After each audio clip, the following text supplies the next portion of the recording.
thanks for watching and taking time out of your day. For those of you that don't know me, my name is Dora. My kids refer to me as Grandma Learning. I have 3 adult children and 7 grandchildren that I absolutely love. I was looking through all of my social media posts over the last week, and I saw so many parents out there that were concerned that they might not be doing the right things and that what they were doing was going to mess up their kids' lives. Don't you kind of wish that there was a handbook out there that gave us a checklist on how to be the perfect parent? Life would be so much easier.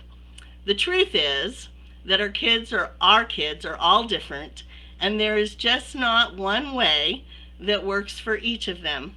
I have 7 grandkids, and they all have their own special ways of learning, listening, and doing. I think that what I love about being a parent the most, or that I loved about being a parent the most, was that it was customized. It's like being married. You and your spouse and your children all take customization. It's the spice of life that we get to figure out how to work with each one of them, or each person as an individual. It's both our biggest challenge and our biggest reward. I really think that the secret formula for parenting is to first love them. Some people ask, well, what does that really mean? You can always say, oh, I love my kids, but what does that mean? To me, with my husband and my children, and now my grandchildren, first it means to me that we do no harm, and that we always seek the best interest for them, or we're always looking out for their best interest. Sometimes our children and our spouses, want things that may not be good for them. And we have to look out for them and strive to make sure that they get the very best from us. In our family, we had a rule on the fact that we never called names, because names are very hurtful. And, that is one of those things about how we loved each other. We didn't do any name calling.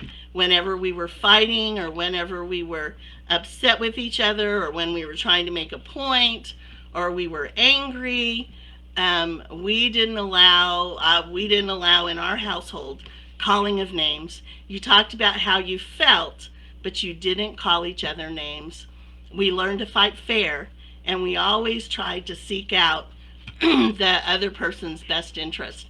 It's not always easy, but I really pushed on them and to our kids and in our family. Do no harm and always seek the best for the other person. I think the second thing that really worked for us as a family, and really worked for me, is that I had to learn to listen. I wanted to always listen to what they were saying.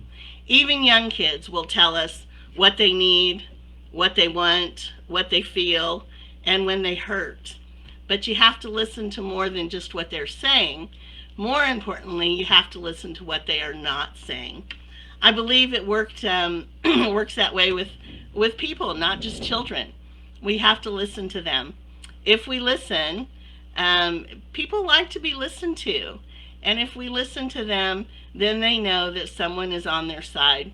Our youngest son, he was always the social person in the family. But he would come home, especially even after he graduated, he would come home at night. He always made it before his curfew, but he would come home at night, and it might have been 11 o'clock at night and we were already asleep. And he'd come into our room and he would say, I think I'm going to order a pizza. So how did you guys' day go? You want to come out and come and sit down and have pizza with me? And he would do this all the time, every Friday and Saturday night. He wanted us to know what he did with his friends, and he wanted to see what we did, and what kind of day we had. I don't know why he always wanted to do it at midnight, but that's when he wanted to do it. So my husband and I learned that we don't go to bed until he comes home. That way we can talk to him before we go to bed instead of having to get up and talk to him afterwards. Our oldest son was a lot different than that. He was quieter. We had to pull things out of him.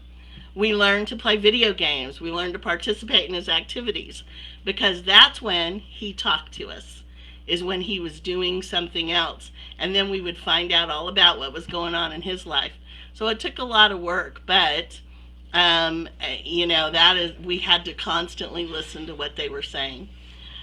That one of the third thing that really worked for us in our family, and especially for me, it was harder, is to make sure that you take action.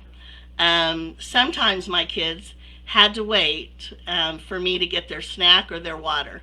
I never parented on demand, because there was just one of me and there were three of them. I always answered them, and I let them know that I would take care of what they needed as soon as I was able.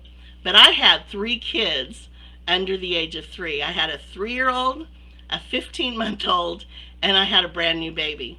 We had all of our kids really close together. So I had to make choices of what I had to do first. My husband was in the Navy, so he would be gone for months at a time. I was the only adult in the house. My kids had to learn patience, but they learned that what they needed would be taken care of in due time, just maybe not immediately. If I told them I was going to do something, then I did it. They trusted me. And so today, they still trust me. When they need something, they know that if I said I was going to do it for them, I'll take care of it. So this isn't a checklist. It's not a handbook. It's just some things that I know worked for me, and they still work for me as a grandparent today. We are not perfect, but if we love them, and if we listen to them, and if we take action when we say that we will do something, then guess what? We will have taught them to love others, to listen to others, and to take action when they say they are going to do something. You will have parented a good human being. And at the end of the day, that's all we can really do. We can't be responsible for the choices that they end up making. All we can do is do the best we can to raise a good human being. So just thought I'd share that for you. I've just been seeing so many posts with people just like, so love them, listen to them, and do what you say you're going to do. Thanks for your support. Please comment below if you'd like to vent or you need support. I like to say we don't do this alone. We all need support. Thanks. Love y'all, and have a good rest of the day. Bye-bye.